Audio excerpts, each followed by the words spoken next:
Ti è mai capitato di copiare gli stessi colori da un altro artista e di ottenere un risultato completamente diverso? Stessa paletta colori, stessa consistenza, stessa tecnica, eppure la tua colata non assomiglia per niente alla sua.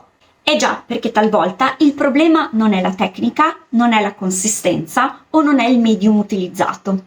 Esiste un dettaglio che molti ignorano o che in pochi spiegano, ovvero la coprenza dei pigmenti. Molte persone scelgono i colori perché semplicemente gli piacciono, oppure perché copiano una paletta colori vista in qualche video. Ma due colori che sembrano identici possono avere un comportamento completamente diverso. Eh sì, perché non basta copiare una paletta colori, perché un blu non è semplicemente un blu, un rosso non è semplicemente un rosso.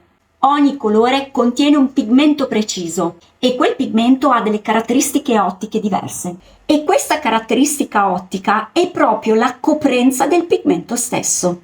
Ma cosa significa? La coprenza, detta anche opacità del pigmento, si traduce in quanta luce quel pigmento lascia passare, oppure quanto quel pigmento è in grado di coprire gli strati sottostanti. E questa caratteristica cambia completamente il comportamento dei colori quando li versiamo tutti insieme. È una differenza che cambia completamente il risultato finale di una colata. Infatti, a parità di pure medium, di consistenza e di tecnica, due versamenti, due colate possono dare risultati completamente diversi. E questo non dipende soltanto dalla casualità e da come si miscelano i colori. Ed è proprio su questo aspetto su cui oggi voglio soffermarmi. Perché nella fluid art non conta soltanto che tipo di colori stai scegliendo, ma dipende soprattutto che tipo di pigmento stai scegliendo. I pigmenti si dividono in uno spettro di coprenza che possiamo distinguere su 4 livelli principali. Pigmenti opachi, ovvero coprenti, significa che non lasciano filtrare luce. Pigmenti semi-opachi, ovvero semicoprenti, quindi lasciano filtrare parzialmente la luce.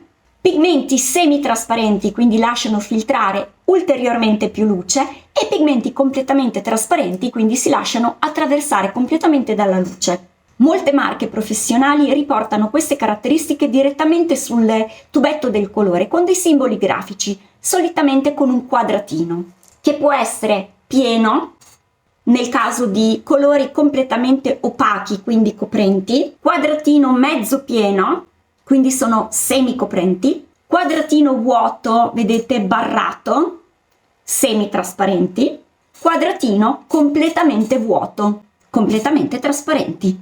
Queste informazioni sono fondamentali in fluid art perché definiscono come i colori si comporteranno una volta che vengono stratificati.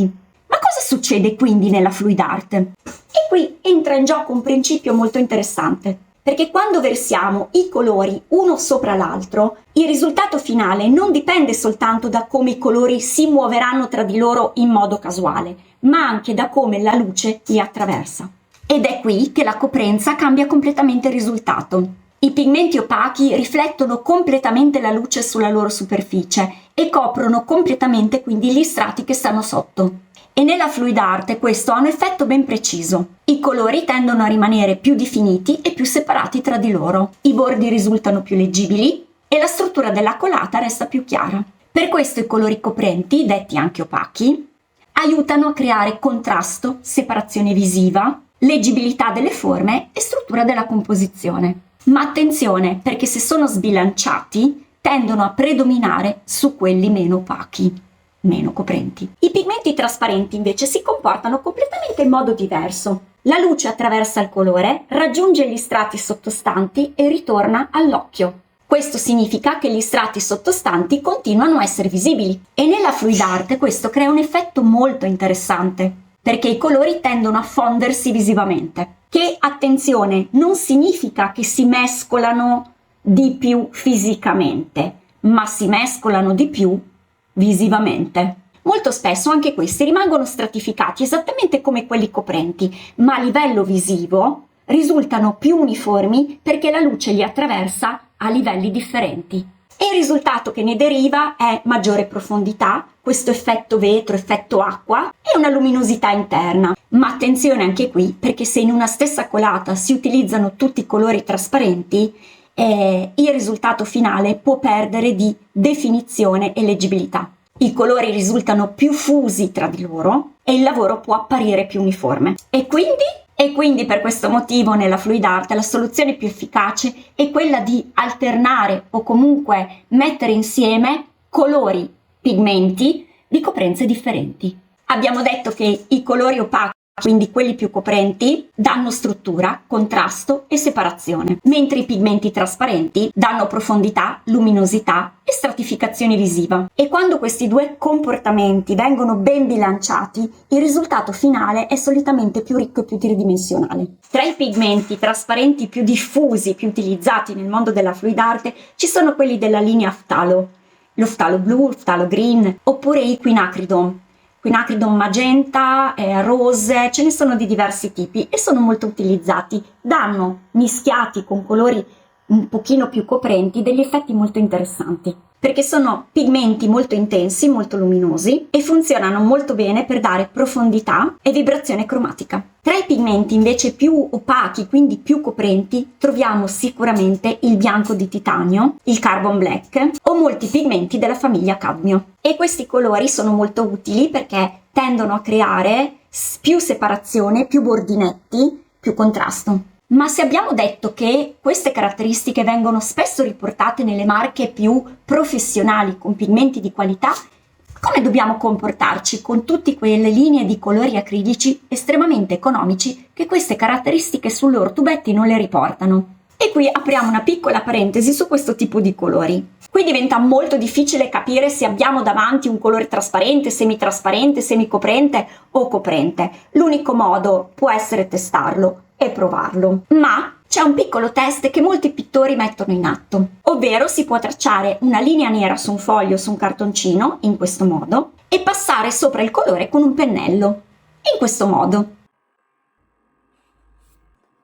E a questo punto si può osservare quello che succede. Quindi se la linea nera sparisce completamente, avremo davanti un colore opaco, quindi completamente coprente. Se la linea nera, come in questi casi, ho fatto due esempi estremi, traspare completamente, ovviamente quel pigmento sarà trasparente. Tutto ciò che sta nel mezzo andrà in quell'ampio spettro dei semicoprenti e semitrasparenti. Questo test ovviamente non è preciso e perfetto in senso scientifico, ma ci può dare una mano per orientarsi davanti a quei colori di solito economici che non riportano indicazioni tecniche. E una cosa molto importante da capire è che non è aggiungendo acqua oppure in medium che alteriamo questo tipo di caratteristica. Un pigmento che è nato opaco e coprente rimarrà opaco e coprente anche se lo rendete molto sottile come consistenza. Eh sì, perché questa caratteristica della consistenza andrà a influire sul comportamento e sul movimento dei colori, ma non sulla coprenza. Quindi puoi rendere fluidissimo un bianco di titanio, ma il bianco di titanio rimarrà sempre un pigmento opaco estremamente coprente. E allo stesso modo uno Phtalo blu rimarrà sempre un colore sicuramente trasparente. Perché, ripeto, la fluidità controlla il movimento ma non la coprenza. Ed è proprio questo equilibrio tra movimento, stratificazione e coprenze che determina il risultato di un'opera di fluid art.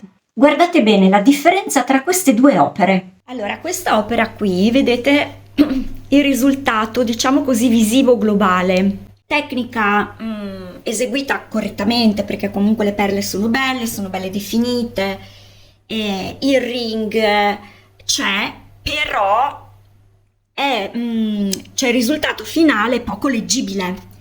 Queste perle, che ovviamente sono fatte con lo smalto, quindi molto coprente, risulta, predomina, per cui si vedono molto bene, ma il ring è stato fatto con un blu che conoscevo molto bene, che aveva quindi una coprenza elevata, e gli altri che ho abbinato erano dei colori economici che avevo comprato da poco, molto belli tra l'altro, nel tubetto c'erano dei bei blu, c'era un bel verde smeraldo, insomma erano molto belli, però evidentemente molto più trasparenti.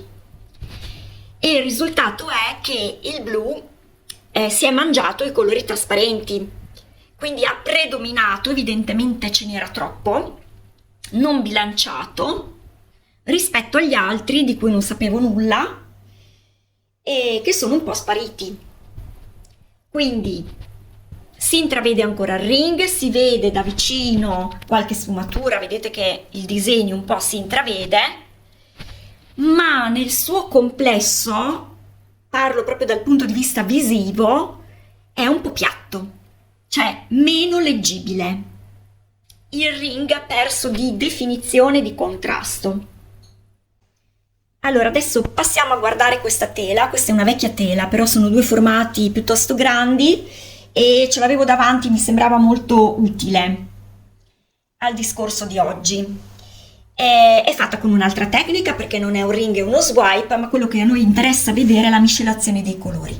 Questa è fatta con una delle mie palette colori preferite, quindi sono colori che conosco molto bene e sono di coprenze diverse.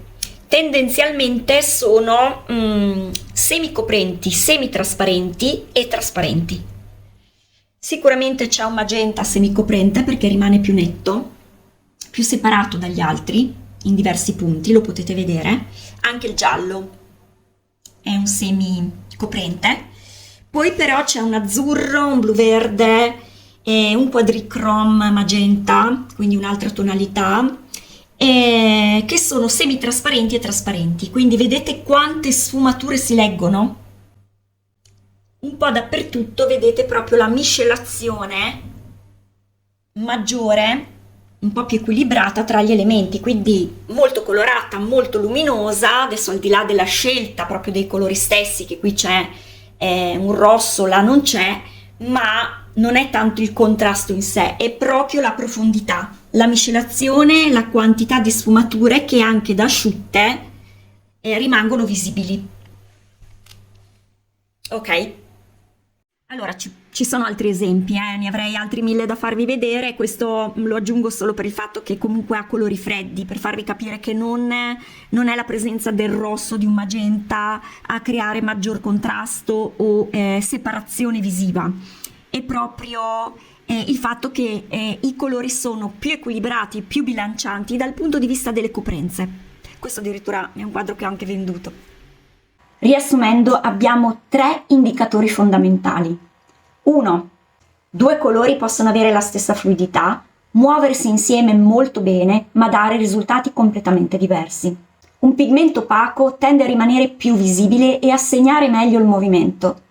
Un pigmento trasparente, invece, accompagna il movimento in modo più morbido e tende a fondersi di più con quello che ha intorno. Secondo indicatore, dire blu o giallo non basta, perché 2 blu di marche diverse o anche della stessa marca possono avere comportamenti completamente diversi, proprio perché cambia il pigmento interno. Per questo copiare le palette colori senza conoscere davvero quello che è il pigmento utilizzato non ci garantisce lo stesso risultato. Terzo indicatore, i pigmenti trasparenti possono dare profondità, vibrazione e luce, ma se in una stessa colata ce ne sono troppi, il risultato finale sarà sicuramente di maggior miscelazione visiva, quindi maggior uniformità visiva. I colori si leggono meno, i bordi si perdono e l'opera può apparire più uniforme e più piatta, anche se tecnicamente è stata eseguita alla perfezione. Spero che questo argomento sia stato di qualche utilità. Questo e tanti altri argomenti li potrete trovare nel mio nuovo manuale di Fluid Art Academy,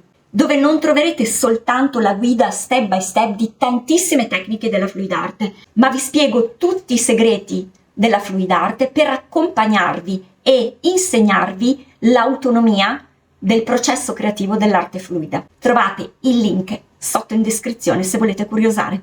Se questo argomento ti è stato in un qualche modo di utilità, io ti chiedo di lasciare un like ed eventualmente di dare punti hype al video. Non so se conoscevi già l'importanza e dell'aspetto della coprenza nei risultati delle colate acriliche. Vi aspetto con il vostro feedback sotto nei commenti. Alla prossima, ciao a tutti!